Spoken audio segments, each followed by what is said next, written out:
नमस्कार दोस्तों, स्वागत है आपके अपने चैनल आईएएस एनालिसिस में। स्पेशल बिहार के अंतर्गत आज हम लोग बात करेंगे प्राचीन बिहार का इतिहास। क्लास नंबर 5 होगा। और कुछ देखिए कमेंट आ रहा है, कुछ मैसेज भी आ रहा है कि सर स्पेशल बिहार के लिए क्या इस लेक्चर के अलावा अलग बुक पढ़ने की ज़रूरत है। तो देखिए अभी मैं आप लोगों से यही कहूँगा कि इसको आप पचा जाइए, क्योंकि यहाँ पे एक बुक का कंपाइलेशन नहीं है, बल्कि यहाँ पे 3-4 बुकों का हम लोग पूरी तरीके से कंपाइल करके आप लोग प्रोवाइड करते हैं, समझाते हैं, कॉन्सेप्ट प्लस फैक्टों के माध्यम से आपको बताते हैं। इतना अगर आप कर जाएंगे तो फिर मुझे नहीं लगता है कि बीपीएससी से बाहर जाएगा।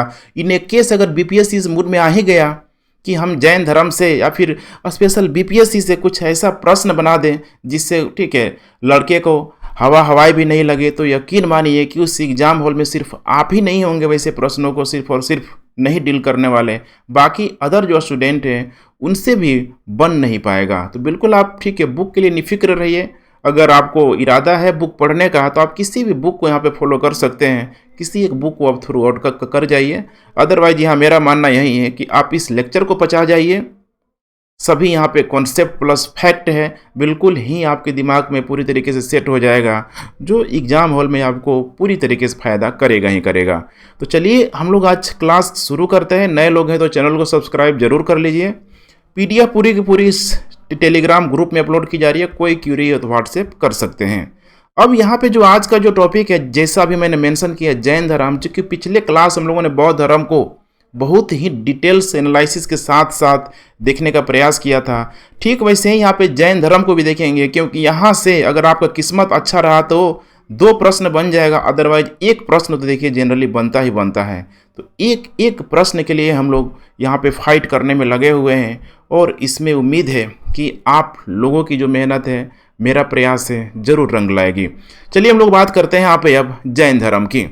तो देखिए जैन धर्म अगर इसकी उत्पत्ति को लेकर बात किया जाए तो बहुत सारे जो 24 जो तीर्थंकर हैं, अगर महावीर स्वामी को छोड़ दिया जाए तो बाकी 23 जो तीर्थंकरों का बहुत अधिक प्रामाणिकता नहीं मिलता है, स्रोत के रूप में, साक्ष्य के रूप में कुछ नहीं मिलता है। और जैनों के द्वारा ये भी बोला जाता है कि हम विश्व के सबसे पुराने धर्मों में से एक हैं। लेकिन महावीर स्वामी की बात करें तो 6ठी शताब्दी ईसा पूर्व में लगभग बुद्ध के समानांतर ही यहाँ पे उनका आगमन होता है। तो उसके बाद से अब जो भी रिसोर्स मिला है उन्हीं रिसोर्स को ध्यान में रख के हम लोग स्टडी करने का प्रयास करते हैं। तो आइए हम लोग बात करते हैं जैन धर्म की उत्पत्ति कैसे हुई है। सबसे पहले देखते हैं जैन का मतलब क्या होता है। तो जैन का मतलब होता है, देखिए जीन का मतलब होता है कि विजेता, अर्थात जिसने अपनी इंद्रियों पे कंट्रोल कर लिया है। अपनी इंद्रियों में जो भी 5 इंद्रियां ही नहीं है, बल्कि बाकी और भी जो ठीक है ऑर्गन है शरीर का, उसमें हर तरह से जिसने कंट्रोल कर लिया है वही है विजेता। जैन धर्म जो सबसे अधिक जो बल देता है, देखिए अनुशासन और अहिंसा पे बल देता है, क्योंकि डिसिप्लिन बहुत ही यहाँ पे प्राइमरी चीज़ है, और उससे भी अधिक कहीं है अहिंसा। क्योंकि आपको पता होना चाहिए कि इस जैन धर्म के अंतर्गत किसी भी प्रकार का हिंसा, गलती से भी अगर छोटे मोटे कीट ठीक है जो पतंग है उनको भी मारना पूरी तरीके से यहाँ पे अपराध है, जैन धर्म के खिलाफ है। अर्थात इतना अधिक अहिंसा पे बल देता है जैन धर्म कि जैन धर्म के पिछड़ने का एक बहुत बड़ा आगे कारण बन जाएगा ये अहिंसा। क्योंकि यहाँ पे किसान वगैरह होते हैं, देखिए खेती वगैरह करते हैं, कीट जो भी कीड़े मकोड़े मरना तय हैं उसमें, उसको भी जैन धर्म पूरी तरीके से खिलाफ मानता है। तो फिर इंसान खाएगा क्या? लेकिन जैन धर्म का तो कॉन्सेप्ट ही अलग है यहाँ पे। इसीलिए यहाँ पे कहा जा रहा है कि अहिंसा के मार्ग को अपना के मुक्ति के मार्ग को यहाँ पे पाया जा सकता है। बिल्कुल मुक्ति का मार्ग इन द सेंस कि जो जीव है, जीव से कर्म का बिल्कुल यहाँ पे सेपरेशन हो जाएगा, बिल्कुल अलग हो जाएगा, फिल्टर हो जाएगा। तो जीव और कर्म बिल्कुल यहाँ पे अलग हो जाएगा। तो सिर्फ और सिर्फ जीव ही बच जाएगा, क्या कर्म किया है डजेंट मैटर। इससे क्या होगा, तो उसके अंदर जो भी आध्यात्मिक शुद्धता पूरी तरीके से धारा प्रवाह रूप में चलने लगेगी, और फिर उसको आत्मज्ञान का मार्ग यहाँ पे हो जाएगा। अर्थात इसको आगे चल के कैवल्य की प्राप्ति हो जाएगी, संपूर्ण ज्ञान की प्राप्ति हो जाएगी। अब हम लोग बात कर रहे हैं यहाँ पे 6ठी शताब्दी ईसा पूर्व की, क्योंकि इसी समय महावीर भगवान स्वामी का जन्म हुआ है। लेकिन इसके साथ साथ हमें यह भी जानना जरूरी है कि जो हम लोग बात कर रहे हैं 24 तीर्थंकरों में, उन्हीं 24 तीर्थंकरों में एक महावीर स्वामी भी मौजूद है। तो आखिर इनको तीर्थंकर क्यों कहा जाता है? तो तीर्थंकर कहने का मतलब यही है ठीक है, कि एक शिक्षक के रूप में, एक गाइड करने वाला, शिक्षा देने वाला, इसी के रूप में जाना जाता है। लेकिन इनमें क्या खासियत थी कि भाई इनको तीर्थंकर बोला गया, उनके बाद के लोगों को तीर्थंकर क्यों नहीं बोला गया? तो इनमें सबसे जो कॉमन चीज़ है कि इनको क्या हुआ था कि कैवल्य की प्राप्ति हो गई थी, संपूर्ण ज्ञान की प्राप्ति हो गई थी, और इसके बाद से इन लोगों ने किस तरीके से उस ज्ञान को अचीव किया अपने, ठीक है, प्रचार प्रसार के लिए, पूरे समाज में उस, ठीक है, मैंने पूरे तरीके से फैलाने के लिए उस चीज़ का प्रयोग किया जाने लगा। तो कुल मिला के यही है कि संपूर्ण जो ज्ञान है, ठीक है, होने के माध्यम से इन लोगों ने इसका प्रचार प्रसार शुरू कर दिया। अब यहाँ पे जो प्रथम जो तीर्थंकर है, ध्यान रखिएगा, ये ऋषभनाथ है। प्रथम 23वां जिसे पार्श्वनाथ है, और 24वां खुद महावीर स्वामी है। ये जनरली एग्जाम में इस तरह का प्रश्न पूछा जाता है। अब आइए हम लोग बात करते हैं तीर्थंकरों की। अब देखिए, बिल्कुल ये आपको निफिक्र रहना है, क्योंकि 24 के 24 तीर्थंकर, शायद कोई भी ऐसा स्टूडेंट नहीं होगा जो इन को याद कर पाएगा, क्योंकि तीर्थंकर के साथ साथ कहाँ उनका जन्म हुआ, कहाँ उन्होंने, ठीक है, निर्वाण की प्राप्ति किया, कहाँ क्या उनका चिन्ह था, ये बिल्कुल ही मतलब अजीब सा चीज़ है। अगर आप आ जाए आमदा में कि नहीं में करना ही है तो फिर तो कोई दिक्कत नहीं, रट ही लेंगे। लेकिन समस्या यही है कॉस्ट बेनिफिट एनालिसिस का, कि इतना अगर आप मेहनत इसमें करते हैं तो बाकी अन्य चीज़ों पे अगर करेंगे तो हो सकता है कि आपका स्कोर में वो पूरी तरीके से मदद करेगा। इसीलिए 24 के 24 जो तीर्थंकर है देखना जरूरी नहीं है, सिर्फ मैंने हाईलाइट कर दिया है, उसी को आप देख के जाइए। ऋषभ देव जैसे हैं, संभवनाथ है, ठीक है, इनको आप देखिए। इसके अलावा नेक्स्ट है यहाँ पे, इसमें जो 10 से लेकर 18 तक, इसमें बहुत अधिक कुछ विशेष नहीं है। अब जो लास्ट में ध्यान रखिएगा, ये 19वें नंबर के मल्लीनाथ और 23वें पार्श्वनाथ और यहाँ पे महावीर को लेके, तो ये कुछ 4-5 जो तीर्थंकर है इनको आप जरूर देख के जाइए। मल्लीनाथ को तो यहाँ पे लेके जरूर जाइए, क्योंकि श्वेतांबर और दिगंबर में काफ़ी डिबेट होता है कि ये स्त्री है कि पुरुष हैं, तो इससे आप लोग ध्यान रखिएगा। बाकी यहाँ पे देखिए, पार्श्वनाथ महावीर को मैं भी करा ही दूंगा, और थोड़ा जो, ठीक है, शुरुआत का जो है पहले नंबर वाले, उनको भी थोड़ा मैं करा दूंगा, तो चीज़ें बहुत हद तक आप लोगों को क्लियर हो जाएगी। तो चलिए हम लोग बात करते हैं पहले नंबर के तीर्थंकर जो है। यहाँ पे देख पा रहे हैं ऋषभ देव, अलग अलग नाम है, ऋषनाथ या फिर आदिनाथ है, यही है उनका सिंबॉलिक जो इमेज है। देखिए, इनका जन्म माना गया है कि अयोध्या में हुआ, तो पिता इनके जो थे अयोध्या नरेश हुए। अब जो भी देखिए ना, मतलब क्या बोलेंगे इसको, बार बार मैं एक शब्द बोलता हूँ कि ऐसे जो भी लोग हुए हैं बिल्कुल मुंह में चांदी का चम्मच लेकर पैदा हुए हैं, लेकिन ऐसा नहीं कि ये बिल्कुल निकम्मा हो गए। ये इतने योग्य घरों में पैदा होने के बाद, चाहे बुद्ध की बात कर ले, जैन की बात कर ले, बिल्कुल ये राजघराना में पैदा हुए, लेकिन इन्होंने अपने अंदर की ज्ञान की कभी मैंने चाहत में या फिर उसकी खोज में उस चीज़ को ये लोग त्यागने से लोग नहीं हटा। इसका मतलब आप समझ पा रहे हैं कि अगर आपको ज्ञान की प्राप्ति करना अगर होगा तो बिल्कुल ही जो एक कह सकते हैं कि अपने इच्छाओं पे पूरी तरीके से आपको विजय पाना होगा, और ये चीज़ हमें इन बौद्धों और इन जैनियों से सीखने के लिए मिलता है। तो जन्म इनका देख पा रहे हैं अयोध्या में, और पिता फिर अयोध्या नरेश हुए यहाँ पे। माता जो है देखिए यहाँ पे मरु देवी है, बिल्कुल सिंपल सा। यहाँ पे पत्नी का नाम सुनंदा या फिर इनको सुमंगला भी बोला गया। इनका जो प्रतीक चिन्ह है बैल है, ये याद रखिएगा, बैल एग्जाम में पूछ लेता है। उसके बाद से इनका जो उल्लेख है ऋग्वेद में भी किया गया है, अर्थात ऋषभ देव का उल्लेख किया गया है ऋग्वेद में।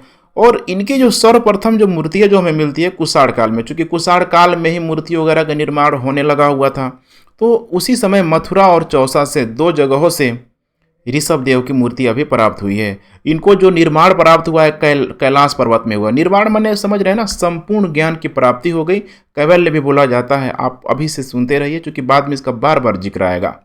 अब यहाँ पे जो 23वें नंबर के जो तीर्थंकर हैं पार्श्वनाथ, देख पा रहे हैं ऊपर छत्र है, बिल्कुल इनके ऊपर जो है सांपों का पूरा जखीरा है। इनके पीछे भी कहानी है कि जब ये पूरी तरीके से अपने, ठीक है, मतलब लीन थे, जिसे मैंने बौद्ध धर्म में बताया हुआ था कि बुद्ध जब तपस्या में लीन थे, साधना में लीन थे, तो मार नामक राक्षस उनको बहुत परेशान करता था। ठीक है, ऐसे ही जैनों के साथ था यहाँ पे, ठीक है, इस पार्श्वनाथ के साथ था। तो आगे चल के देखेंगे कि जब इनके शरीर पे पूरे जो साधना करते करते कीड़े मकोड़े सब चीज़ यहाँ पे आ गए, तो फिर साक्षात भगवान आए और ऊपर से, ठीक है, सांपों का पूरा इनके ऊपर छतरी डाल दिया।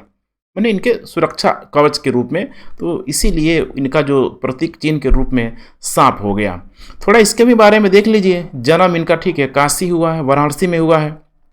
पिता का नाम है वाराणसी के महाराज अश्वसेन हुए हैं। देख पा रहे हैं सब के सब मैंने एक से एक मैंने राजघराना में लोग जन्म लिया हुआ है। ठीक है, माता है इन वामा, और इनका जो प्रतीक चिन्ह के रूप में यहाँ पे सर्व है, सर्प। ठीक है, इनको जो ध्यान रखिएगा कैवल्य की जो प्राप्ति हुई है, समेत पर्वत पर इनको ज्ञान की प्राप्ति हुई है। ज्ञान मतलब मैंने बताया अभी कैवल्य, ठीक है, संपूर्ण ज्ञान को बोला जाता है।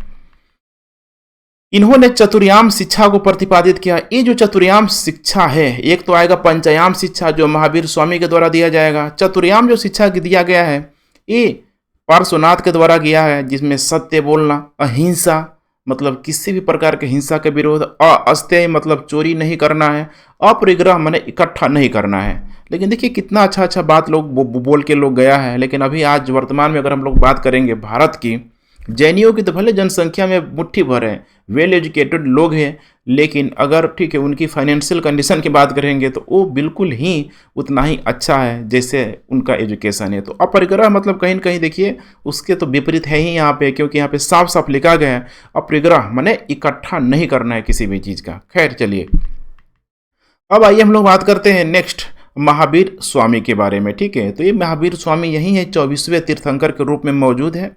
बिल्कुल, चूंकि बुद्ध के समकालीन है तो जो भी महाजनपद था 16 महाजनपद, इससे आप समझ सकते हैं इन्हीं जो वैशाली का जो इलाका था, ध्यान रखिएगा मगध वैशाली का, इन्हीं सारे क्षेत्रों में उनका जन्म हुआ था। देखते हैं, थोड़ा डिटेलिंग करते हैं। 24वें तीर्थंकर थे। जन्म इनका वैशाली के निकट कुंडग्राम में हुआ था। ध्यान रखिएगा 599 BC में। अब कहीं कहीं 540 भी दिया रहता है, लेकिन अब घटना चक्र ने या फिर जो भी सिविल सर्विस एग्जाम पूछ लिया इस चीज़ को, और बिल्कुल ही एक ऑथेंटिक आंसर है 599, तो 540 में ध्यान देने की ज़रूरत आप लोगों को बिल्कुल नहीं है। तो जन्म वैशाली के निकट कुंडग्राम में हुआ है। बचपन का नाम इनका था वर्धमान। उसी तरीके से पिता देखिए सिद्धार्थ थे। अब यहाँ पे सिद्धार्थ ध्यान रखिएगा, ठीक है, सिद्धार्थ जैसे कि बुद्ध का बचपन का नाम था, काफ़ी समानता आपको देखने के लिए मिलेगी। ठीक है, तो पिता कौन थे? सिद्धार्थ। ठीक है, ठीक है, ध्यान रखिएगा पिता सिद्धार्थ, सॉरी बुद्ध के, ठीक है, सॉरी बुद्ध के एक्चुअली पिता के नाम नहीं, सिद्धार्थ उनका भाई था ना, ध्यान रखिएगा। ठीक है, तो पिता सिद्धार्थ एक ज्ञात्रिक क्षत्रियों के संघ थे, चूंकि ये वैशाली का ही इलाका आता था वहाँ पे, और वहाँ पे ठीक है वज्जी जो संघ था, 8 वज्जी संघ था। ठीक है, वैसे ही छोटे क्षेत्रों से ये लोग ठीक है बिलोंग करता था।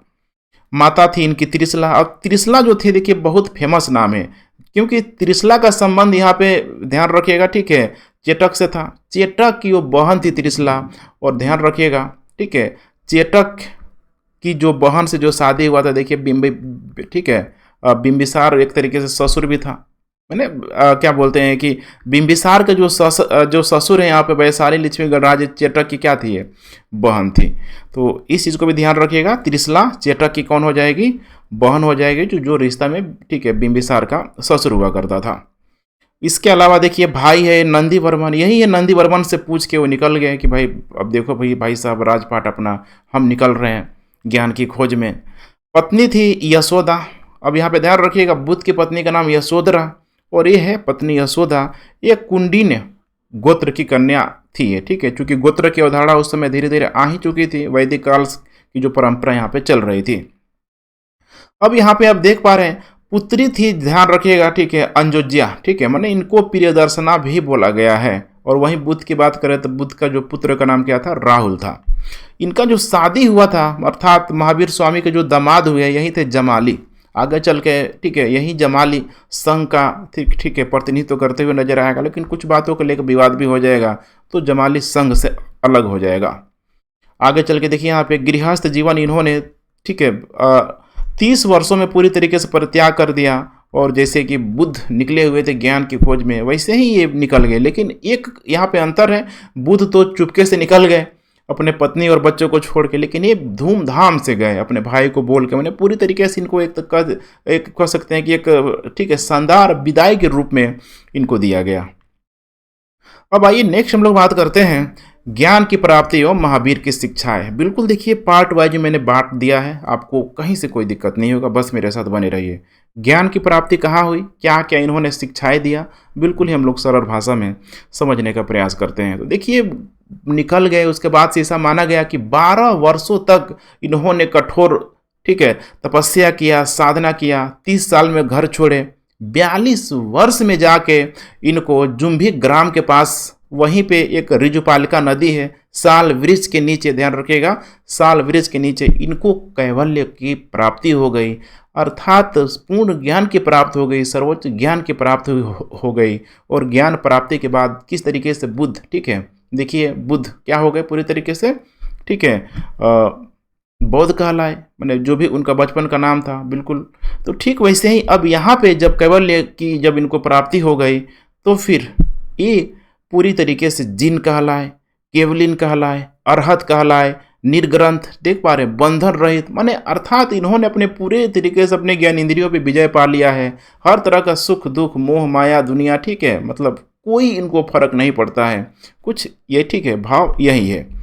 अपने सिद्धांतों का अब प्रचार इन्होंने शुरू कर दिया, क्योंकि अब इन्होंने तो पा लिया। अब सही जो शिक्षा का असली उपयोग तभी ना होगा जब आप दूसरों को शिक्षित करेंगे, जैसे कि बुद्ध कर रहे थे। अब खुद इन्होंने भी यही चीज़ करने का प्रयास किया, लेकिन समस्या सबसे अधिक थी कि इन्होंने जिस भाषा को अपनाया, चूंकि राजघराने से संबंधित रखते थे, तो इन्होंने प्राकृत भाषा को अपनाया। और उस समय प्राकृत भाषा आम जनमानस में कह सकते हैं उतना पॉपुलर नहीं था, धीरे धीरे हो रहा था। लेकिन जो पाली भाषा थी, पाली भाषा आम जनों की भाषा थी। और ये सबसे बड़ा कारण है बौद्ध और जैनियों में कि बौद्ध धर्म में जहाँ बुद्ध ने पाली भाषा को प्रोत्साहित किया, आम लोग उनसे जुड़ते गए, तो वही यहाँ पे जैनियों के द्वारा प्राकृत भाषा का प्रयोग किया, जो उस समय कहीं न कहीं, ठीक है, जो भी उस समय गणमान्य लोग थे, अमीर लोग थे, वैसे लोगों की भाषा थी। देखिए यहाँ पे 30 वर्षों तक ये अब वहाँ से शुरू हो गए कौशल, वही जो इलाका है मगध का कौशल हो गया, ठीक है, मैंने कौशल तो थोड़ा दूर होगा लेकिन उसके मगध के ऊपर, ठीक है, यूपी में मगध के इलाका, मिथिला, चंपा में, वहीं पे ये अपना धर्म का प्रचार प्रसार करने लगे। उसी समय शासक अजातशत्रु हुआ, आगे चल के उदयन भी आएगा, इस धर्म को प्रमोट भी सब करेगा, ठीक है। और आगे चल के देखिए कहीं न कहीं चंद्रगुप्त मौर्य का भी संबंध आएगा, चूँकि चंद्रगुप्त मौर्य भी आगे चल के जैन धर्म को भी अपनाएगा। तो ध्यान से देखते चलिए, बिल्कुल को रिलेटिव स्टडी यहाँ पे करा रहा हूँ मैं, ठीक है। जो वैशाली का जो लिच्छवी जो सरदार, देखिए चेटक जो उनके मामा थे, आपको बिल्कुल सिंपल आपको समझ में आया, क्योंकि ठीक है चेटक की बहन ही तो थी त्रिशला यहाँ पे, तो उनके मामा थे। जैन धर्म के प्रचार में मुख्य योगदान दिया, क्योंकि रिलेटिव के यहाँ पे आते हैं, ठीक है, एक दूसरे को लोग सपोर्ट करता ही करता है, ये ठीक है आम बात है। अब आइए नेक्स्ट बात करते हैं हम लोग, इनकी जो देखिए जो शिष्यता जो ग्रहण किया कुलीन वर्गों के द्वारा, बहुत ही बड़ी मात्रा में इनका, ठीक है, शिष्य लोग बना। कुलीन वर्ग समझ रहे हैं ना, मतलब अमीर लोग इनकी शिष्यता को ग्रहण कर रहे हैं, क्योंकि प्राकृत भाषा का प्रयोग कर रहे हैं यहाँ पे।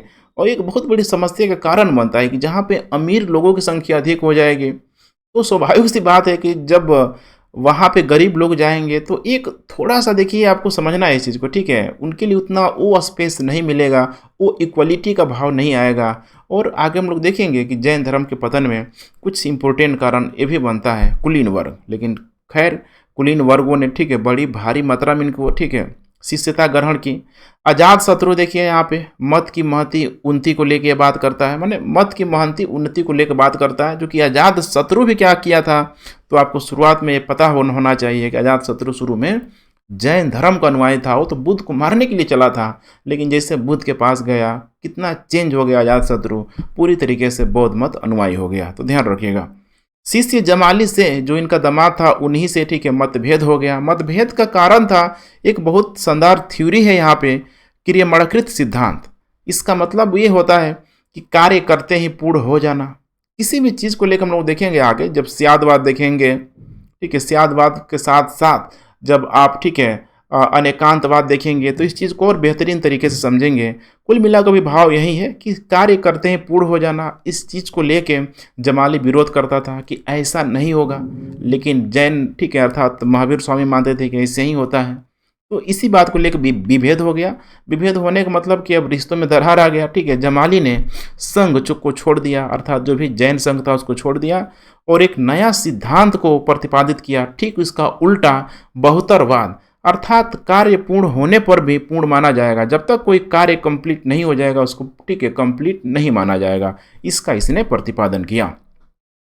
अब यहाँ पे जो दूसरा जो विद्रोह होगा, देखिए 30 गुप्त के समय हुआ, क्योंकि पहला विद्रोह तो खुद जमाली ने किया। अब ऐसे ही प्रश्न बनता है, ध्यान से देखते चलिए। दूसरा जो विद्रोह किया है यहाँ पे 30 गुप्त के द्वारा किया गया है, ध्यान रखिएगा। किसने किया? 30 गुप्त के द्वारा किया गया। 527 ईसा पूर्व में यहाँ पे अब यहीं पे वो समय आ गया, वो दिन आ गया, क्योंकि मनुष्य जब जन्म लिया हुआ है तो उसका ठीक है मृत्यु भी निश्चित है। 72 वर्ष की उम्र में राजगिरी के पास ही एक पावापुरी नामक जगह है, वहीं पे इन्होंने अपना शरीर को त्याग दिया। अब ध्यान रखिएगा, अब बुद्ध कहाँ पे अपना शरीर त्यागे हुए थे? यूपी में, ठीक है, कुशीनगर में, उस समय कुशीनारा बोला जाता था। लेकिन ये जो है बिल्कुल देखिए बिहार में ही इनकी ठीक है मृत्यु हो रही है, अपना शरीर त्याग रहे हैं। राजगिरी पावापुरी में इन्होंने अपना शरीर त्याग दिया। तो उम्मीद है कि इतना सारी चीज़ें आप लोग क्लियर हो गई होगी। आगे थोड़ा और हम लोग विस्तार करेंगे संघ को लेके। अब थोड़ा सा आइए हम लोग बात करते हैं जैन धर्म को लेके यहाँ पे शिक्षाओं को बात करते हैं। क्या क्या शिक्षाएं दिया गया जैनियों के द्वारा, क्या क्या इसका विचार थे, इस चीज़ को थोड़ा सा जानते हैं। देखिए दो सबसे जो फेमस जो चीज़ है यहाँ पे महाव्रत और अणुव्रत। महाव्रत इसमें अर्थात जो 4 जो शिक्षाएं ऑलरेडी पार्श्वनाथ के द्वारा दिया गया, इसमें एक शिक्षा को और यहाँ पे जोड़ दिया गया, ध्यान रखिएगा, ठीक है, महावीर स्वामी के द्वारा। तो अब वो हो गया महाव्रत। और यहाँ पे महाव्रत का संबंध बिल्कुल ही कठोरता से है, बिल्कुल ही अहिंसात्मक तरीके से पालन करने से है। लेकिन अणुव्रत का संबंध थोड़ा लचील है। इसका मतलब कि जो घर पे रह रहे हैं, सन्यासी टाइप का जो जीवन नहीं बिता सकते हैं, ठीक है, मैंने जो भी जो होता है ना, मतलब वर्ण आश्रम से जो लोग मुक्त नहीं हुए हैं, वैसे लोग भाई अणुव्रत को माने, घर गृहस्थी करते हुए। तो महाव्रत में कठोरता और अहिंसा का भाव बहुत अधिक है, अणुव्रत में थोड़ा सा लचीला आपको नजर आएगा। देखिए यहाँ पे क्या हो रहा है, कह रहा है कि महाव्रत देखिए कठोर, ये बिल्कुल ही भिक्षुओं के लिए होगा। माने इस चीज को अगर महाव्रत को आप मान रहे हैं तो भिक्षु बनना ही पड़ेगा, ये मैंडेटरी है पूरी तरीके से। और इसमें पंच महाव्रत की जो शिक्षाएं थी, अब ये पंच महाव्रत की शिक्षा यही है अहिंसा। सबसे अधिक अगर एग्जाम में पूछें कि जैन धर्म किस पे अधिक सबसे अधिक बल देता है, तो वो होगा अहिंसा। कि अहिंसा इतना जबरदस्त होना चाहिए कि गलती से भी ये कीट पतंग भी ना मर जाए, समझ रहे हैं? तो अहिंसा पे बताना है आपको। दूसरा, हमेशा सत्य बोलना चाहिए किसी भी कीमत पे, सिंपल सा चीज़ है। अस्थायी मैंने बताया था, चोरी नहीं करना चाहिए, अपरिग्रह इकट्ठा नहीं करना चाहिए। तो ये जो 4 था ये तो ऑलरेडी पार्श्वनाथ के द्वारा दिया गया था। पांचवा जो चीज़ जो जोड़ा गया यहाँ पे ब्रह्मचर्य जोड़ा गया, और इसी ब्रह्मचर्य को यहाँ पे महावीर ने जोड़ दिया। अब देखिए ये तो ऐसे ही इतना कॉम्प्लिकेटेड था, अब ब्रह्मचर्य जोड़ दिया, क्योंकि अपने तो पूरा ठीक है बाल बच्चा पैदा करके, ठीक है, दमाद दमाद सब संसारिक जो होता है ना सुख अपना के उसके बाद उन्होंने त्यागा हुआ था। लेकिन अब ये जो ब्रह्मचर्य जोड़ के लगता है कि महावीर स्वामी ने ठीक है बिल्कुल ही गड़बड़ा दिया। वो धीरे धीरे ठीक है एक बहुत बड़ा कारण बनता है ब्रह्मचर्य, क्योंकि युवाओं का जो अट्रैक्शन है देखिए कैसे बन ही नहीं पाएगा, चाहे आज की बात करिए चाहे उस समय की बात करें। तो एक बहुत बड़ा कारण था। लेकिन खैर यहाँ पे 5वां चीज़ ब्रह्मचर्य को जोड़ दिया गया। अब क्यों जोड़ा गया? यही ना चीज़ है कि जब आप जिस चीज़ को अचीव कर लेते हैं तो भले आपने उस चीज़ को अचीव कर लिया, डजेंट मैटर, लेकिन आपको ये अंदर से रियलाइजेशन होगा कि अगर मैंने ये चीज़ गलती नहीं किया होता तो शायद इस चीज़ को मैंने पहले प्राप्त कर लिया होता। जैसे कि अभी आप ठीक है कोई भी सिविल सर्विस की आप तैयारी कर रहे हैं, आईएएस की तैयारी कर रहे हैं, जब तक आपको नहीं मिला है गलतियाँ पे गलतियाँ करे जा रहे हैं। लेकिन एक बार जब रिजल्ट हो जाएगा तो आपको लगेगा कि अगर यहाँ मैंने ठीक है इस तरीके से अपनी स्ट्रेटजी को डेवलप किया होता तो आज जो सफलता है अभी हमें मिल रही है, हो सकता है कि 2 साल पहले मिल जाती। ये बहुत इंपॉर्टेंट यहाँ पे मायने रखता है। तो ब्रह्मचर्य को लेके यही अवधारणा है आगे चल के, ठीक है, महावीर स्वामी के द्वारा इसको जोड़ दिया गया। अब यहाँ पे देखिए अणुव्रत की बात करते हैं। महाव्रत कठोर, अणुव्रत थोड़ा सा यहाँ पे लचील है।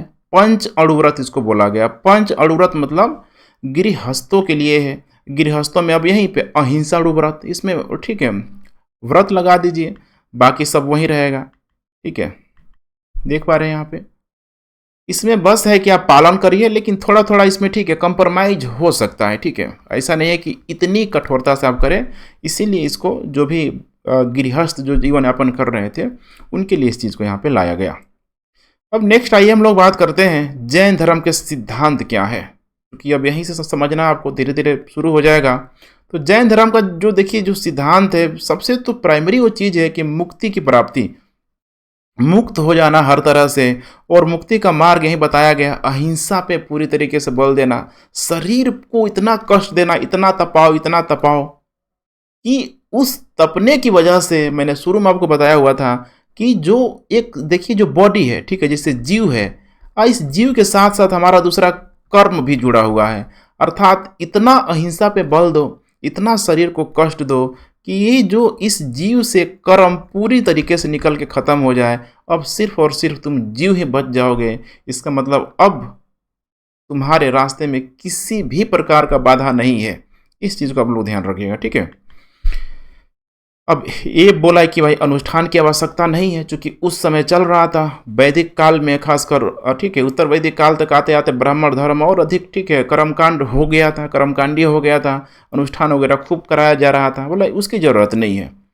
इसने 3 सिद्धांत दिया जिसे जेवल्स या त्रिरत्न कहा गया। अब ये बहुत इंपॉर्टेंट है कि भाई इन त्रिरत्नों को अपनाओ, इन त्रिरत्नों को अपना के तुमको आसानी से कैवल्य की प्राप्ति हो जाएगी। पहला सम्यक दर्शन, इसमें जैनों ने जो भी अपना उपदेश था उस उपदेशों को एक जगह कंपाइल कर दिया सम्यक दर्शन के अंतर्गत कि भाई इस चीज़ को फॉलो करो। दूसरा है सम्यक ज्ञान, अर्थात उनका जो भी थ्योरी थी, थ्योरिटिकल जो ज्ञान था उसको उन्होंने कंपाइल कर दिया। और सम्यक चरित्र मतलब आचरण पे पूरी तरीके से बल देना है। इस चीज़ को फॉलो करते रहो, कंटिन्यू रूप से करते रहो, कैवल्य की प्राप्ति हो जाएगी। अब नेक्स्ट है यहाँ पे जैन धर्म में ईश्वर की अवधारणा। अब ये बड़ा ही कॉम्प्लिकेटेड सवाल है, ध्यान रखिएगा। जैन धर्म में ईश्वर की अवधारणा को लेके अब क्या हो रहा है, थोड़ा सा आप लोग ठीक है नज़र गड़ाए रहिए। देखिए यहाँ पे जैन धर्म में यही बोला गया कि देखिए ईश्वर को ब्रह्मांड के निर्माता चाहे संहारक, कि भाई ईश्वर ने ब्रह्मांड को बनाया हुआ है, जब चाहे वो संहार कर सकता है। जैसे होता है ना, मैंने हिंदू धर्म में फिर बाकी अदर रिलीजन में कि ठीक है इस चीज़ को चलाने वाला ठीक है ईश्वर ही है। लेकिन ये जो जैनियों का कॉन्सेप्ट है बिल्कुल अलग है। ये लोग बोलता है कि ईश्वर जो है ठीक है ब्रह्मांड के निर्माता नहीं है, संहारक नहीं है। वो लोग नहीं मानता है, बोलता है कि ईश्वर सब कोई है, हर एक व्यक्ति, देखो हर एक व्यक्ति ही ईश्वर है। यहाँ पे ये बताने कर रहा है कि ईश्वर एक पूर्ण प्राप्त ठीक है प्राणी के रूप में यहाँ पे मानता है। जो भी एक ठीक है व्यक्ति है भाई वो ईश्वर यहाँ पे हो सकता है, अपने कर्मों की वजह से यहाँ पे हो सकता है। तो इसीलिए ईश्वर की मान्यता को देखिए, थोड़ा सा भी रुकिए, अभी आप लोगों को क्लियर हो जाएगा।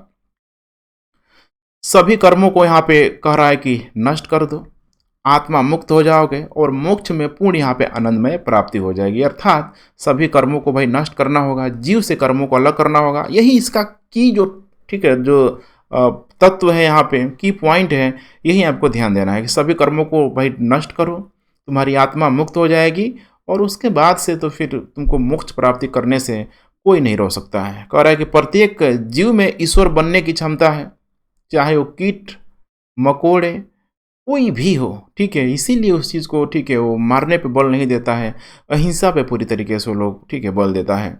इसीलिए बोला गया कि देखिए जैन देवता बिल्कुल ही असंख्य है, अर्थात अधिक जीवित प्राणी मुक्ति की यहाँ पे चाह कर सकता है। और जो भी यहाँ पे जिंदा रहेगा ठीक है मुक्ति की प्राप्ति कर लेगा, मुक्ति की प्राप्ति कर लेगा। जैसे कि 23-24 जो पर तीर्थंकर देखा, आखिर उनको तीर्थंकर क्यों बोला? उन्होंने मुक्ति की प्राप्ति कर ली, कैवल्य की प्राप्ति कर ली। इसका मतलब कंक्लूजन ये निकलता है कि जैन धर्म में ईश्वर की अवधारणा है, लेकिन आप जो ईश्वर समझ रहे हैं जिनको हम नहीं देख सकते हैं, वो वैसी ईश्वर की मान्यता नहीं है, वैसी देवता की मान्यता नहीं है। इनका विश्वास यही है, इनके मान्यता यही है कि हर एक इंसान ही खुद ईश्वर है, हर इंसान के अंदर ही ईश्वर बसता है, बिल्कुल यही है। तो ऑब्जेक्टिव में आएगा तो आपको लगाना ईश्वर की अवधारणा में यस लगाना है, देवता की अवधारणा में यस लगाना है। लेकिन बुद्ध तो सीधे ही ठीक है वहाँ पे नकारा भी नहीं बुद्ध ने मौन, ठीक है मौन रह गए हो, ठीक है। तो बुद्ध में मौन का मतलब क्या है यहाँ पे, तो उन्होंने उस चीज़ को एक्सेप्ट नहीं किया। अब आइए हम लोग बात करते हैं अनेकांतवाद की। बड़ा ही शानदार ठीक है आप देख पा रहे हैं, मस्त जो आप कह सकते हैं कि जो कॉन्सेप्ट है इन जैनियों का, वो है अनेकांतवाद। देखिए अनेकांतवाद को समझना बहुत ही सरल है, लेकिन जितना भी आपकी किताबी भाषाओं में फंसेंगे, उन शब्दावलियों में फंसेंगे, आपको समझ में नहीं आएगा। नाम देखिए अनेकांतवाद, लगेगा कि अकेले में कोई जाके, वैसा बिल्कुल नहीं है। अनेकांतवाद का मतलब है देखिए कोई भी अगर वस्तु है, या फिर आप कह सकते हैं एक से अधिक गुण वाला कोई भी है, किसी वस्तु का पूर्ण रूप समझने के लिए अनेक दृष्टिकोण यहाँ पे हो सकता है। कोई भी, इस चीज को समझिए आप, ठीक है, कोई भी एक से अधिक गुण वाला, सपोज करिए कि ठीक है यहीं पे हाथी है। अब इस हाथी को अगर, ठीक है, बाकी जो अलग अलग लोग हैं, मतलब समझिए कि कोई अंधा है, कोई देख नहीं सकता है, कोई फील नहीं कर सकता है, ऐसे 5-6 लोगों को यहाँ पे डाला गया। एक जाके हाथी की पूंछ पकड़ रहा है, बोल रहा है भाई ये तो ठीक है रस्सी है, रस्सी टाइप का लग रहा है। दूसरा पैर पकड़ रहा है, उसको लग रहा है भाई ये तो खंभा है। तीसरा उसका कान पकड़ रहा है, वो तो बोल रहा है तो भाई पंखा है। चौथा ठीक है उसका पेट तोड़ रहा है, तो बोल रहा है तो भाई बहुत बड़ा है। कहने का मतलब क्या है यहाँ पे, इस चीज़ को आप बिल्कुल समझ गए होंगे कि अनेकांतवाद यही बोलता है कि किसी भी वस्तु को लेके अलग अलग दृष्टिकोण हो सकते हैं। इसका मतलब कि वाद विवाद की स्थिति जब भी आए, आप अपनी जगह सही है, वो अपनी जगह सही है। और यही तो मैं आप लोगों से बार बार बोलता हूँ कि इस ह्यूमैनिटी के विषय में, इस मानविकी विषय में कोई भी थ्योरी पूर्णतः सही नहीं है, कोई भी थ्योरी पूर्णतः गलत नहीं है। डिपेंड करता है कि आप उसको किस परिप्रेक्ष्य में बोल रहे हैं। अर्थात अनेकांतवाद का मतलब अब बिल्कुल सही है, किसी वस्तु का जो दृष्टिकोण है बिल्कुल अलग अलग रूपों में हो सकता है। बिल्कुल ही अपने विचारों को थोपने का प्रयास नहीं कीजिए कि भाई ये है चावल है, अब चावल को दे के ठीक है आप कहेंगे कि ठीक है भाई चावल है, डजेंट मैटर। कोई उसी को भाई बायोलॉजिकल भाषा में कुछ और बोलेगा, फिर कोई ठीक है हिस्टोरिकल भाषा में उसको कुछ और बोलेगा। देखिए चीज़ वही है, लेकिन उसका नाम पूरी तरीके से बदल जा रहा है। उसका ठीक है जो कार्य जो है किस संदर्भ में लिया जा रहा है वो बदल जा रहा है। तो अनेकांतवाद का मतलब है कि किसी भी वस्तु को लेके ठीक है उसका अलग अलग गुण हो सकता है और बिल्कुल वो सही है। इसमें किसी भी प्रकार का डिबेटेबल स्थिति नहीं होना चाहिए। सोचिए आज वर्तमान में अनेकांतवाद जैसी थ्योरी की कितनी ज़रूरत है। अगर ये थ्योरी हमारे समाज में सारे लोग मान जाएं तो फिर देखिए ठीक है जो वैमनस्य की जो अवधारणा है, झगड़ा झंझट, ये सब होगा ही नहीं। ठीक है, एक्सीडेंट हो गया, एक ने ठोका दूसरे को, ठीक है, मतलब उसमें एक अलग अवधारणा हो जाएगा। अगर अनेकांतवाद का अवधारणा अगर वहाँ लगाया जाएगा तो भाई ठीक है तुमसे भी गलती हुई है, हमसे भी गलती हुई है, तुम्हारा भी हो सकता है कि कुछ ठीक है गलत मन में जो भी यहाँ पे आ रहा होगा उस चीज़ को लेके उसके भी मन में आ रहा होगा। तो अगर दोनों ही एक दूसरे को चेक एंड बैलेंस करने के अगर चक्कर में लगे रहें कि तुम भाई अपनी जगह सही हो, तुम अपनी जगह सही हो, तो फिर वो मारपीट नहीं होगा। लेकिन यहाँ तो ऐसा नहीं होता है। ठीक है, तो इसीलिए इस अनेकांतवाद को अपनाने की ज़रूरत है।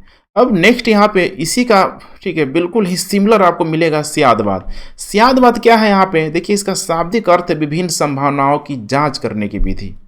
अब ये बिल्कुल एग्जाम्पल से क्लियर हो सकता है। सपोज करिए कोई एक स्त्री है, कोई महिला है। अब एक महिला हो सकता है कि एक ठीक है बच्चे की माँ भी हो सकती है। अगर कोई महिला है तो किसी की ठीक है पुत्री भी हो सकती है, किसी की पत्नी भी हो सकती है। तो क्या इसको एक एंगल में जांचा जा सकता है?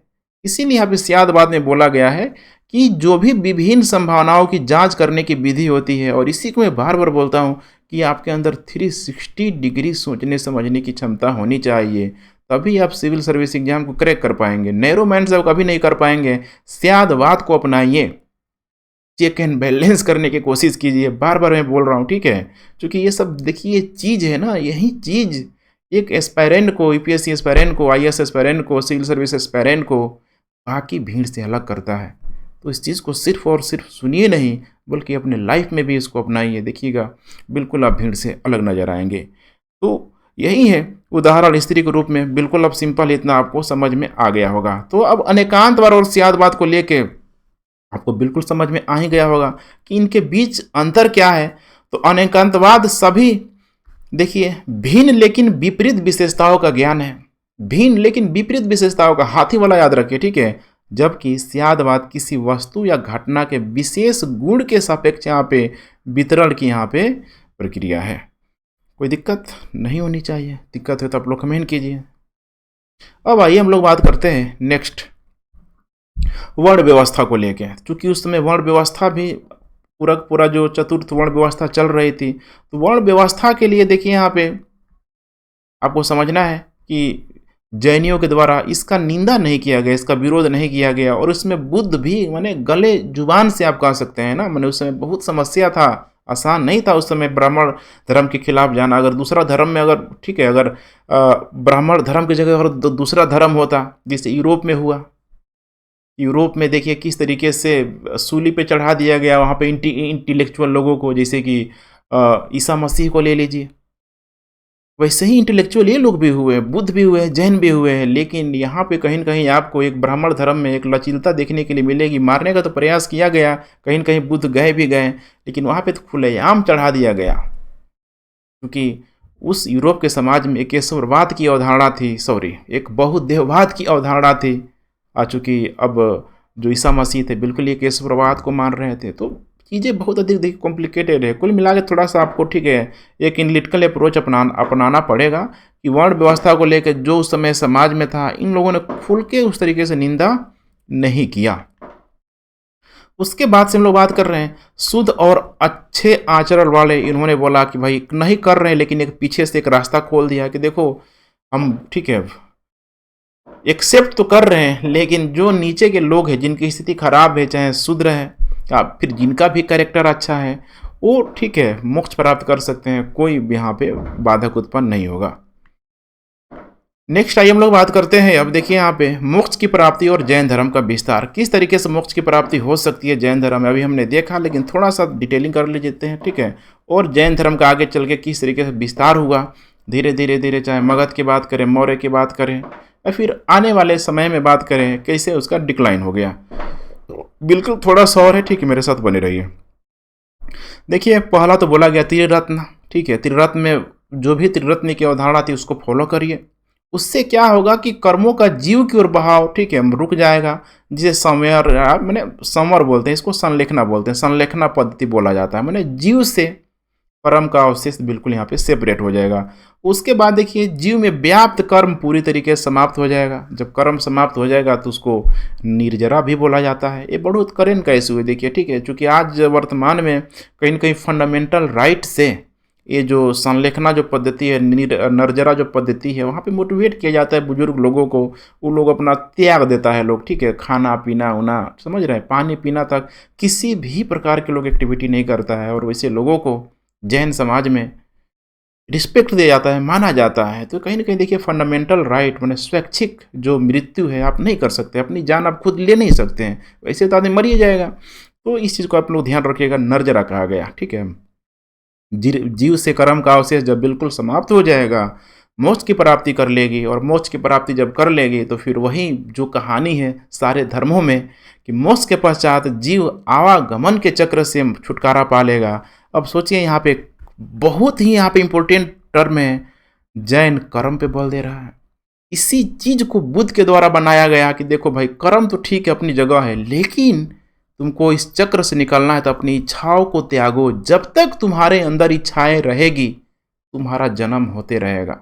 ध्यान रखिएगा, मैंने तुम्हारी आत्मा, समझ रहे हैं ना, आत्मा को लेकर बोले आत्मा भटकते रहेगी इस योनि में उस योनि में, और जब तुम्हारी इच्छाएं स्वतः समाप्त हो जाएगी तो तुम्हारा पुनर्जन्म भी पूरी तरीके से रुक जाएगा। तो बुद्ध ने जहाँ इच्छा पे जोड़ दिया, जैनियों ने सबसे अधिक कर्म पे बल दिया। फिर वही चीज़ है, छुटकारा प्राप्त हो गया, अनंत ज्ञान, अनंत दर्शन, अनंत वीर तथा अनंत सुख की प्राप्ति कर लेगा, अर्थात अनंत चतुष्टय की यहाँ पे संज्ञा दी गई। कोई भी समस्या यहाँ पे अब आप लोगों को नहीं होना चाहिए, ठीक है, मैंने बिल्कुल इस चक्र से मुक्त हो जाओगे बिल्कुल, ठीक है। अब आइए हम लोग नेक्स्ट यहाँ पे बात करते हैं महावीर की शिक्षाएं। देखिए महावीर की शिक्षाएं कहा जा रहा है पूर्णतः नैतिक थी, उद्देश्य यही था आत्मा की पूर्णता को प्राप्त करना। अब थोड़ा विस्तार देख रहे हैं किस तरीके से जैन धर्म का विस्तार हुआ है। उसके बाद से जैन धर्म का प्रचार प्रसार आपको पता ही है कि किस तरीके से महावीर के जीवन काल में शुरू हो गया था। जैन संघ की अवधारणा बिल्कुल वहाँ पे आ गई थी। तो जहाँ पे उनका जन्म हुआ था, जहाँ पे ठीक है राजगृह के आसपास जहाँ पे उन्होंने ठीक है संपूर्ण ज्ञान की प्राप्ति की थी, वही तो क्षेत्र थे, मगध वाला इलाका है। तो मगध तथा देखिए जो भी सीमावर्ती क्षेत्रों में व्यापक प्रचार प्रसार शुरू हो गया। अब जब आपको पता है कि वैशाली जो क्षेत्र था, अजात शत्रु ने उसको जीत भी लिया था, ठीक है, तो आना जाना बिल्कुल लगा रहता था। तो अजात शत्रु तथा उदयन के द्वारा प्रचार प्रसार में जैन धर्म को लेके पूरा ही योगदान दिया गया। इसीलिए अजात शत्रु शुरू में तो ध्यान रखिएगा जैन मत अनुयायी था, बाद में बौद्ध मत को अपना लिया। लेकिन जो उदयन था, उदयन के लाइफ में ठीक है जैन धर्म का बहुत अच्छा खासा प्रभाव था। और महावीर ने देखिए अब यही सब करने के लिए चूंकि ज़रूरत होता है ना, मतलब मठ की, एक संस्था की, एक संघ की ज़रूरत होता है कि जिससे लोग आएँ, लोग कनेक्ट हो, लोग जुड़े। और इसके लिए महावीर स्वामी ने संघ बनाया। और जो संघ बनाया बहुत ही इंपॉर्टेंट है यहाँ पे, क्योंकि बहुत सारे स्टूडेंट का ऊपर ऊपर से चला जाता है, ठीक है। संघ जब उन्होंने बनाया, संघ की स्थापना की, तो 11 प्रमुख लोगों को चुनाव किया उन्होंने। 11 जो उनको मेन जो शिष्य थे उनका चुनाव किया। और उनको उन्होंने बोला कि ये तुम लोग गणधर हो। ध्यान रखिएगा, गणधर माने, गणधर का मतलब कि इनको अलग अलग जो संघ बना के एक एक का हेड बना दिया। जैसे कि कहीं किसी को वैशाली का बना दिया, किसी का कौशल को बना दिया। तो इसे 11 लोगों को यहाँ पे बनाया गया। ध्यान रखिएगा, अलग अलग समूहों का इनको अध्यक्ष बना दिया गया। महावीर के मृत्यु तक यहाँ पे देखा जाए तो 11 में से ध्यान रखिएगा केवल एक जो गणधर था, सुदर्भन था, यही जिंदा बचा हुआ था। इसीलिए एग्जाम इसको बार बार पूछता है। कॉन्सेप्ट है, समझ लीजिए, रटने की जरूरत नहीं पड़ेगी आपको। कौन बचा? तो 11 में से 10 ही बचा, जिसका नाम था सुधर्मन। ध्यान रखिएगा, सुधर्मन जीवित बचा। और इसी सुधर्मन को ध्यान रखिएगा जब महावीर की मृत्यु हो गई तो प्रथम अध्यक्ष बना। ठीक वैसे ही जैसे बुद्ध की मृत्यु के पश्चात ठीक है आनंद आया, उपाली आया, तो वहाँ पे कौन आ गया? सुधर्मन आ गया। ठीक है, अब वो जब चलता रहा तो आपको पता है कि खत्म होगा जैसे ही जो हर्यक वंश खत्म होगा, उदयन वगैरह खत्म होगा, उसका पुत्र ठीक है जो भी है सब खत्म होगा। उसके बाद से आ जाएगा शिशुनाग वंश। शिशुनाग वंश के जो शासक थे जैन धर्म से बड़ा इंप्रेस्ड थे, कालाशोक वगैरह। ध्यान रखिएगा, ठीक है, कालाशोक ये सब चल रहा था जैन धर्म को। आगे चल के देखिए जब आएगा, जब नंद वंश आएगा, तो नंद वंश के द्वारा उस जैन धर्म को बहुत अधिक डिमोरलाइज नहीं किया जाएगा, बहुत अधिक उसको परेशान नहीं किया जाएगा। तो कुल मिला के बात यही आता है कि नंद वंश के समय जैन धर्म की उन्नति हुई होगी, क्योंकि वहाँ पे कोई विरोधाभास नहीं दिखाई देता है। ठीक है, मैंने शासकों ने बहुत अधिक अगर संरक्षण नहीं दिया, ठीक है, तो बहुत अधिक उसका विरोध भी नहीं किया, मैंने चल रहा है। फिर देखिए प्रक्रिया आगे बढ़ रही है। सॉरी, ये तो सेम ही स्लाइड है, देखिए इस चीज़ को मैंने अभी कराया था, ठीक है, ये रिपीट हो गया लगता है। ठीक है, चलिए नेक्स्ट देखते हैं हम लोग। अब देखिए बात आती है अब नंद के पास। पता है आपको कि अंतिम नंद वंश को खत्म करके चंद्रगुप्त मौर्य आया। तो चंद्रगुप्त मौर्य ने अपने जीवन के लास्ट क्षण में, ऐसा माना जाता है ठीक है, कि इसने क्या किया, तो जैन धर्म में अपना कन्वर्जन करा लिया। और उस समय जैन धर्म में जो प्रमुख जो अध्यक्ष थे, ध्यान रखिए, थे यही थे भद्रबाहु। कौन था? भद्रबाहु की इन्होंने शिष्यता ग्रहण कर ली। और आगे चल के ठीक है, चूंकि बहुत सारा चंद्रगुप्त मौर्य, देखिए अशोक तो एक ही युद्ध लड़ा था, कलिंग। उसका जो ठीक है चंद्रगुप्त मौर्य का जो पुत्र था बिंदुसार, कितना युद्ध लड़ा था, वो तो कुछ प्रामाणिकता दिखाई नहीं देता है। तो इसका मतलब कि इतना बड़ा जो मौर्यन जो सम्राट हुआ, चंद्रगुप्त मौर्य को ही श्रेय दिया जाता है। बहुत सारा युद्ध लड़ा था, मारकाट किया हुआ था, सब माना जाता है कि परेशान होकर जीव के कर्मों से अलग करना चाहता था। और चूंकि भद्रबाहु की शिष्यता ग्रहण किया, इसी समय आप देखेंगे तो मगध का जो क्षेत्र था वहीं अकाल पड़ जाएगा। और भद्रबाहु अपने कुछ शिष्यों को लेके निकल जाएंगे दक्षिण के क्षेत्रों की तरफ। और उसी के साथ साथ ठीक है माना जाता है कि चंद्रगुप्त मौर्य भी चला गया। तो चंद्रगुप्त जो मौर्य है राज त्याग कर, ठीक है, चूंकि राज त्याग देगा तो फिर उसका पुत्र अशोक आ जाएगा। राज त्याग कर देखिए दक्षिण में श्रवण बेलगोला, मैंने वर्तमान में जो मैसूर का जो क्षेत्र है वहीं पे तपस्या करने चला गया। और आगे जाके उसने संलेखना पद्धति को, मैंने संलेखना समझ रहे ना, अन्न जल को पूरी तरीके से त्याग कर दिया और वहीं पे जाके निर्माण प्राप्त कर लिया। लेकिन भद्रबाहु अभी जिंदा है, ध्यान रखिएगा। अब वहीं पे देखेंगे वर्तमान में, माने वर्तमान में नहीं, उसी समय आगे चल के गोमतेश्वर की विशाल जो प्रतिमा लगाई गई है चामुंड राय के द्वारा। यहाँ प्रत्येक 12 सालों में, ठीक है, मेला वगैरह पर्व त्योहार वगैरह लगता है, तो ऐसे भी एग्जामों के द्वारा, ठीक है, मैंने ये बीपीएससी बीपीसीएस, ठीक है, ऐसे एग्जामों के द्वारा पूछता है ऐसे सारे सवाल। उसके बाद देखिए सुधर्मन की जब मृत्यु हुई तो उस समय, ठीक है, सुधर्मन को जब मृत्यु हो गई तो जम्बू आगे चल के 44 वर्षों तक इस संघ का अध्यक्ष बना रहेगा। माने ये आगे की बात है, सुधर्मन की जब मृत्यु हुई जम्बू 44 वर्षों तक संघ का यहाँ पे अध्यक्ष बना रहेगा। अंतिम नंद के समय ध्यान रखिएगा संभूति विजय तथा भद्रबाहु संघ के अध्यक्ष थे। इसको आगे कर लीजिएगा, ठीक है, कुछ है करना नहीं है क्योंकि यह जम्बू वगैरह तो बाद में आएगा यहाँ पे। तो संभूति विजय तथा भद्रबाहु संघ के लोग अध्यक्ष थे। उन्हीं का जो शिष्य हुआ ध्यान रखिएगा, ठीक है, अस्थूल भद्र हुआ। कौन हुआ? अस्थूल भद्र। अब इसी अस्थूल भद्र और भद्रबाहु में आपको दोनों में रिलेशन करना है क्योंकि इसी के समय अकाल पड़ गया, मगध में अकाल पड़ा और भद्रबाहु दक्षिण में चला गया, पीछे पीछे चंद्रगुप्त चला भी गया, वहाँ जाकर, ठीक है, संलेखना पद्धति से वो निर्वाण प्राप्ति कर लिया, मैंने सिंपल भाषा मर गया, ठीक है। अब क्या हुआ देखिए, मगध में अकाल पड़ा, भद्रबाहु दक्षिण में चला गया, तो 12 सालों के लिए माना गया कि मगध का जो क्षेत्र है, देखिए अकाल नहीं पड़ना चाहिए यहाँ पे, लेकिन फिर भी देखिए मानसूनी वर्षा अगर नहीं होगी तो समस्या उस समय आ गया होगा, एल नीनो वगैरह, तो भद्रबाहु दक्षिण में चला गया, ठीक है। अब जब 12 सालों बाद जब अकाल जब, ठीक है, खत्म हुआ तो अपने शिष्यों के साथ आए। और यहाँ पे एक चीज़ और नोट करना है कि भद्रबाहु जब दक्षिण में गए तो उस समय, ठीक है, उसी समय से धीरे धीरे दक्षिण में भी जैन धर्म का प्रचार प्रसार होने लगा। आगे चल के देखेंगे कदम वगैरह, गंग वगैरह वंश आएंगे, राष्ट्रकूट वगैरह, ठीक है।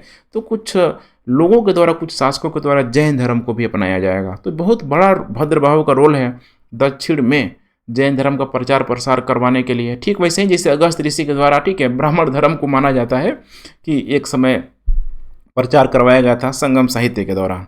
खैर चलिए, तो भद्रबाहु दक्षिण में गए। अब जब वापस आए तो यहाँ पे एक चीज़ की समस्या यहाँ पे हो गई थोड़ा। अब उस समस्या को हम लोग जैन संगीति के माध्यम से सुलझाने का प्रयास करते हैं।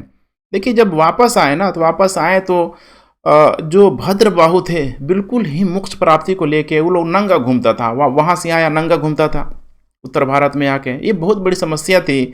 जो अस्थूल भद्र के जो लोग थे, इसके जो, ठीक है, शिष्य वगैरह थे, जो भी अनुयायी थे, थोड़ा हो गया ना समाज में कोई लोग नंगा घूम रहा है, ये लोग कपड़ा पहन के, श्वेत कपड़ा पहन के लोग धारण करता था।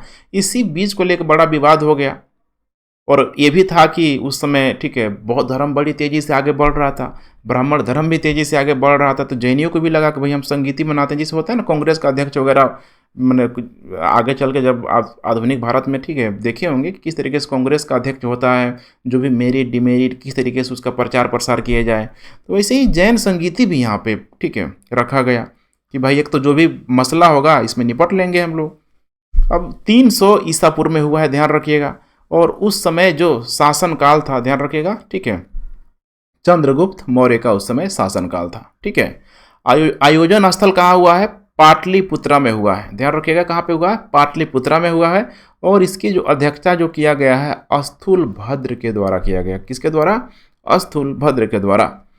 इसमें जो कार्य यही रखा गया था कि जो भी आपस में जो वो हमारा, ठीक है, कंट्रोवर्सी है श्वेतांबर को लेके, दिगंबर को लेके, माने भद्रबाहु और अस्थूल भद्र को लेके, इनके विचारों को लेके भाई उसको सॉर्ट आउट कर लिया जाएगा। और दूसरा था कि चूंकि अब तो महावीर स्वामी नहीं रहे, तो जब नहीं रहे तो उनके जो भी कह सकते हैं कि शिक्षाएं थी, उन शिक्षाओं को संकलन किया जाए। ऐसे ऑलरेडी था 14 पूरब उनको बोला जाता था, उनका शिक्षाओं को एक साहित्य के रूप में आगे आप देखेंगे।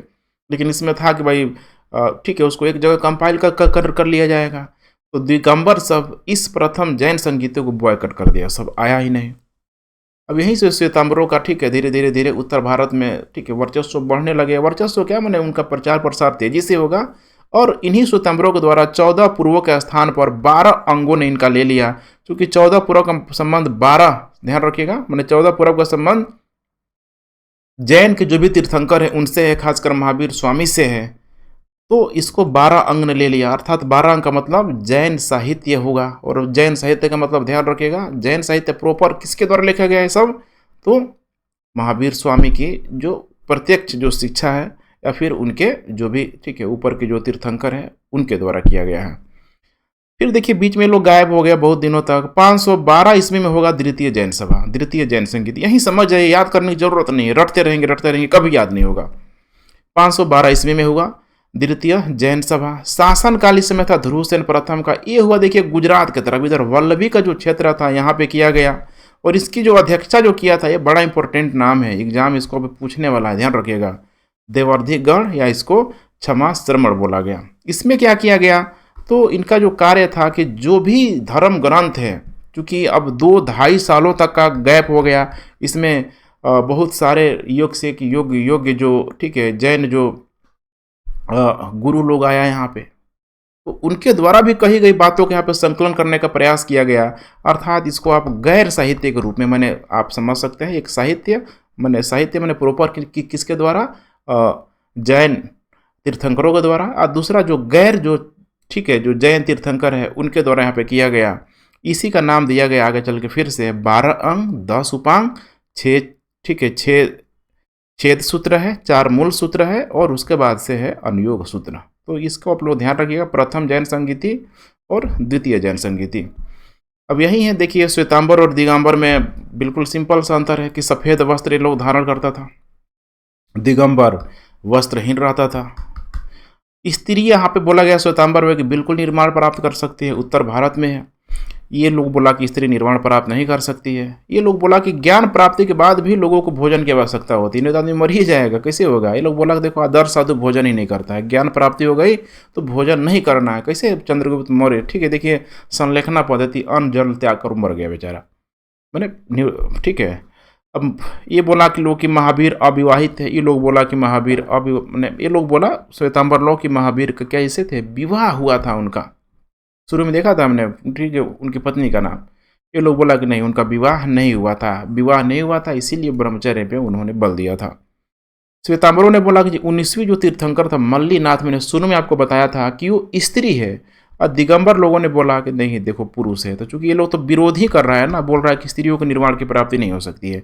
सोचिए जैसे कि हीनयान और महायान में, बौद्ध धर्म में किस तरीके से महायान बड़ी तेजी से फैला, वैसे ही श्वेतांबर शाखा बड़ी तेजी से फैला, क्योंकि ये लोगों की ठीक है बातों को रख रहा है। थोड़ा लचिल भी यहाँ पे दिखाई दे रहा है, महिलाएं भी इसमें आ सकती है। जहाँ महिला जाएगी तो समझ ही रहे, ठीक है धीरे तो वहाँ भीड़ लगेगा ही लगेगा।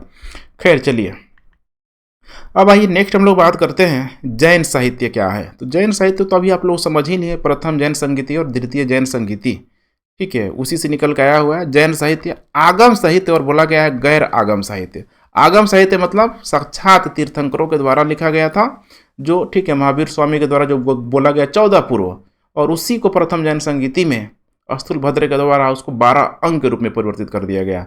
और गैर आगम साहित्य जो द्वितीय जो जैन संगीति था उसमें जो भी देखिए 12 अंग 12 उपांग 10 प्रकीर्ण सब दिया गया है, यही है जैन साहित्य। अब इसको सेपरेट पढ़ेंगे तो फील ही नहीं आएगा, आपको मज़ा ही नहीं आएगा, लगेगा ये अलग है वो अलग है, कुछ भी अलग नहीं है, बिल्कुल कोरिलेटिव है यहाँ पे, ठीक है।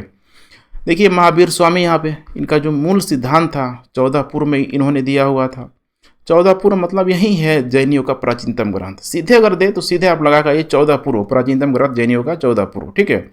भगवती सूत्र में महावीर स्वामी तथा प्रमुख तीर्थंकरों का नाम भी दिया गया है, और साथ में भगवती सूत्र में स्वर्ग तथा नर का भी वर्णन किया गया है। प्रारंभिक इतिहास हमें कल्प सूत्र से हमें मिलता है, ध्यान रखिएगा, जिसकी रचना भद्र बाहु के द्वारा की गई थी। वहीं भद्र बाहु मने, ठीक है ध्यान रखिएगा, दिगंबर वाला। परिशिष्ट पर्वन में देखिए चंद्रगुप्त मौर्य के प्रारंभिक जीवन और उत्तरकालीन घटनाओं की जानकारी भी मिलती है। कलिक पुराण में देखिए ध्यान रखिएगा एक जैन ग्रंथ है। अब पुराण आया है तो बहुत संभावना है कि आप लगा के आ जाएंगे कि एक ब्राह्मण ग्रंथ है, लेकिन कलिका जो पुराण है एक जैन ग्रंथ है जिसको कलि पुराण के रूप में जाना जाता है। अन्य महत्वपूर्ण ग्रंथों में जैसे कि कठकोश, इसको याद रखिए, अल्प सूत्र, आवश्यक सूत्र, उत्तराध्ययन सूत्र, सूत्रकृतांग, अचरांग सूत्र। इसको प्रश्न कैसे पूछेगा, दे देगा कि इसमें से कौन जैन ग्रंथ नहीं है, कौन जैन ग्रंथ है। तो कम से कम एक बार आपके नज़र में आया होगा तो एग्जाम में आप ठीक है थोड़ा कंफर्टेबल रहेंगे।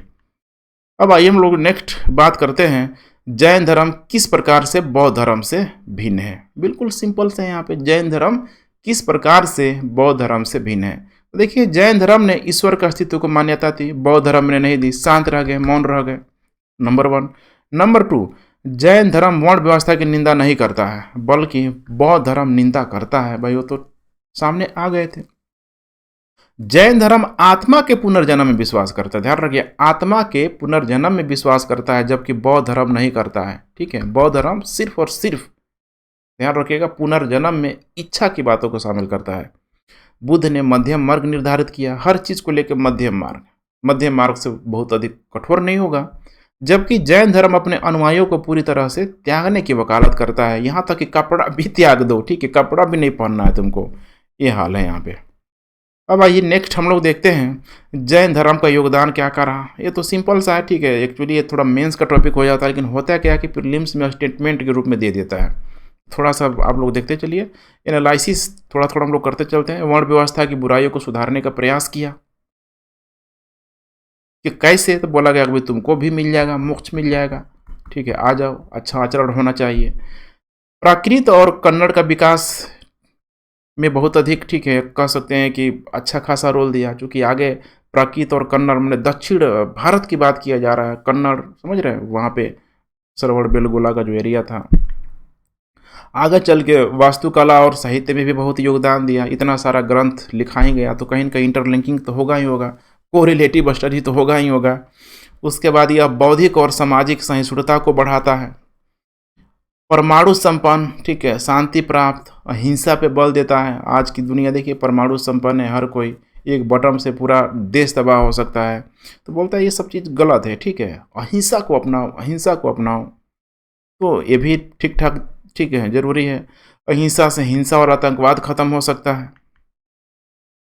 अपरिग्रह माने इकट्ठा नहीं करना है, इससे उपभोक्तावादी प्रकृति यहाँ पे फिर से हावी हो जाएगी, और इस उपभोक्तावादी प्रवृत्ति से पुनः, ठीक है, अलग अलग वृक्षों को काटा जाएगा, ठीक है, पशुओं को, पक्षियों को यहाँ पे मारा जाएगा। तो इससे कुल मिला के लॉस ही है इन सब पे, ठीक है। जैन धर्म इनको हटाने की बात करता है, रोक लगाने की यहाँ पे बात करता है, ध्यान रखिएगा।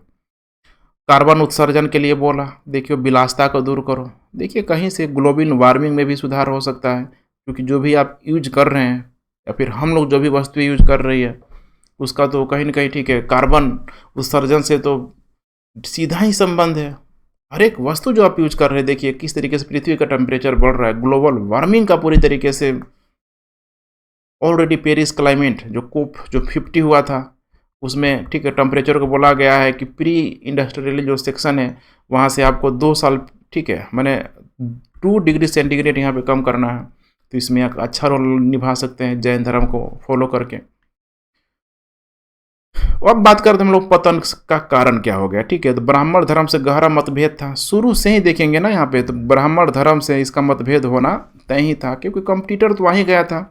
आगे चल के जब धीरे धीरे देखेंगे तो गुप्त काल तक आते आते ब्राह्मण धर्म में पूरा सुधार कर लिया गया, बड़ी तेजी से ग्रो करना शुरू हो गया। इसकी वजह से इसके अनुयायी घट गए, कठोरता थी ना इसमें, जैन धर्म में बहुत अधिक कॉम्प्लेक्स था, ठीक है, लचील नहीं था। सिद्धांतों की कठोरता थी इसमें, अहिंसा, कठोर तपस्या, साधना पे बल, जो ऑर्डिनरी व्यक्ति कर ही नहीं सकता था।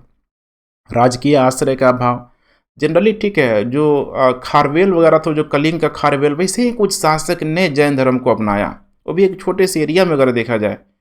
बाकी कोई अशोक टाइप का नहीं मिला, मतलब कि बौद्ध धर्म को अपना ले, सीधे सीधे प्रचार प्रसार करे, ऐसे अशोक ने किया हुआ था। धम्म महामात्रों की नियुक्ति किया हुआ था, धम्म का प्रचार किया था, उसके साथ साथ बौद्ध धर्म का भी प्रचार हो रहा था।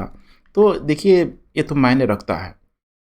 संघ का संगठन मैंने बताया था, इसमें अधिकतर कुलीन लोग थे, नीचे वाले जो लोग जाते थे वे बहुत अधिक डिबेटेबल, कंफर्टेबल की स्थिति में नहीं रहते थे। प्रचारकों की कमजोर भूमिका, वैसे प्रचारक भी इसमें मौजूद नहीं थे। इसके अलावा भेदभाव की भावना यहाँ पे बिल्कुल यहाँ पे बनी हुई थी, कुलीन लोग थे ही तो रहेगी ही रहेगी।